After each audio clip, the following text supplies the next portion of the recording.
Bien, ravi de vous retrouver pour une nouvelle vidéo de pharmacopée avec les formations énergie au sujet de Gansui aujourd'hui. Gansui, c'est le forbe, une plante cathartique, comme on dit, c'est-à-dire une purgative des liquides. Alors, j'ai déjà publié des vidéos sur les plantes purgatives, hein, qu'on classe en purgative drastique, laxative douce et cathartique ou purgative des liquides.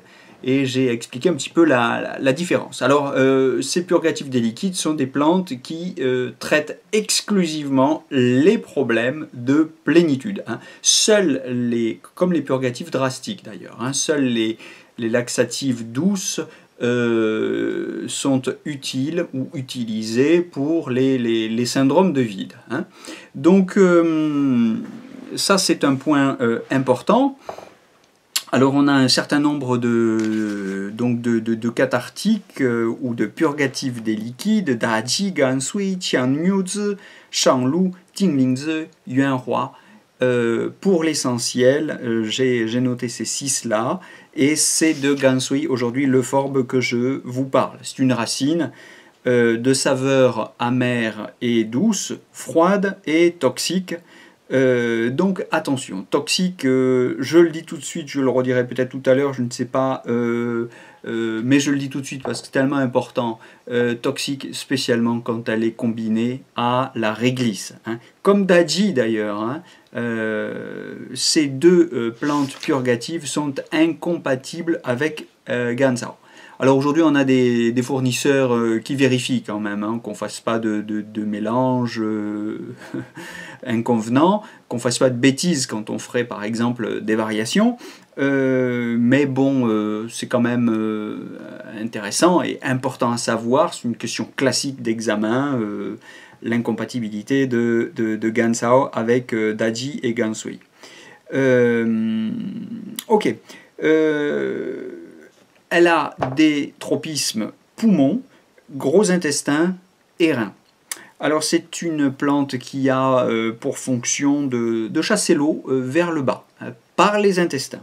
Elle a pour fonction également de clarifier la chaleur et de réduire les gonflements. Hein. Donc ça, c'est pour les accumulations, si vous voulez, d'humidité au niveau du sternum, des flancs, des côtes, de l'abdomen éventuellement, mais plutôt au niveau supérieur.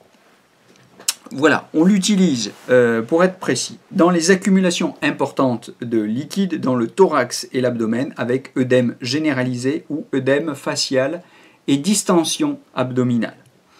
On l'utilise également, c'est la deuxième indication, pour les chaleurs-humidités causant des éruptions, des nodules, des douleurs, hein, sur ces éruptions et ces nodules. Voilà, alors pas grand-chose de plus à en dire, hein, une plante très toxique, donc attention, toujours à un très faible dosage, on dit 0,2, 0,3 à 1 g par jour seulement, pas plus, attention, c'est une vraie plante toxique à utiliser uniquement dans les syndromes de plénitude chez des patients robustes. Évidemment, jamais, au grand jamais, sur une femme enceinte. Toxicité, voilà, cette herbe cause des nausées, attention, des vomissements, des palpitations, des douleurs abdominales et dorsales, et même de l'hématurie. La recherche clinique confirme, hein, que c'est un laxatif et un diurétique vraiment efficace. Donc soyez très prudents avec cette plante, qu'on peut combiner évidemment avec d'autres cathartiques qui vont agir avec elle en synergie, comme Yuanhua, la fleur de Genqua, et Daji, une autre euphorbe, le forbe de Pékin, pour l'accumulation de liquide dans la poitrine et l'abdomen avec des œdèmes et des dysuries. Donc ça c'est le métabolisme des liquides, hein, si vous voulez qu'il y ait bloqué. Hein, voilà. Et bien pour le débloquer, on utilise ces trois plantes ensemble. On l'utilise aussi combiné à Qianniuzi, pour l'épilepsie par plénitude de glaire, de tanne, si vous voulez, humidité. On l'utilise aussi avec Dahuang, la rhubarbe, et Mangxiao, le Mirabilitum, hein, Dahuang et Mangxiao, grande association classique contre les constipations, pour purger l'humidité, l'accumulation d'humidité dans la poitrine. Hein, voilà. Et tout ça va être drainé par les selles, encore une fois. On trouve cette forbe, donc vous voyez, il y a deux euphorbes. Daji est une euphorbes aussi, Gansui est une euphorbes. Gansui et Daji sont deux euphorbes différentes. Daji, c'est l'euphorbes de Pékin. Gansui, c'est l'euphorbes Liu, hein, dit-on parfois.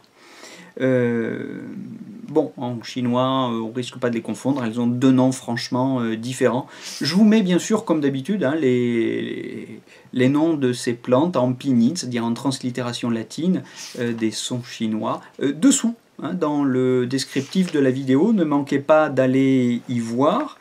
Je vous dis pour finir qu'on trouve cette plante cathartique dans les formules de référence qui sont très utilisées, Da Xian Xiong Tang d'abord d'une part, et Shi Zhao Tang, une décoction de jujube, ou la jujube si vous voulez, sert d'ambassadeur à la place de Gansao. Hein, n'utilisez donc surtout jamais, je me répète, mais c'est important, n'utilisez surtout jamais Gansao avec Daji ou avec Gansui. Voilà, merci de votre attention, j'espère que ces vidéos vous sont très utiles, elles le sont certainement puisque j'ai le plaisir de rappeler que nous avons passé le millier d'abonnés en ce mois de mai 2019 et ben, écoutez, si ça vous sert, si c'est utile, alléluia, réjouissons-nous, je vous retrouve très bientôt, je vous donne rendez-vous sur cette chaîne Quintessence pour de nouvelles vidéos concernant tous les aspects de la médecine chinoise, mais en ce moment, vous voyez qu'on creuse notre sillon autour de la pharmacopée chinoise et des grandes plantes cathartives, en général cathartiques, pardon, et en général surtout autour des plantes qui permettent de traiter les pathologies du centre, de la rate et du foie, et les problèmes d'obstruction douloureuse. Hein. C'est dans ce cadre-là que Gansui est utile, hein, puisqu'ici, il s'agissait aujourd'hui de s'occuper des œdèmes, hein, dans le thorax, l'abdomen, la poitrine, hein, qui causent des douleurs du fait de l'obstruction de l'énergie par l'obstruction, l'accumulation d'humidité à ce niveau-là. Voilà, j'espère que cette plante enrichit un petit peu votre répertoire pharmacologique et je vous donne rendez-vous. À très bientôt.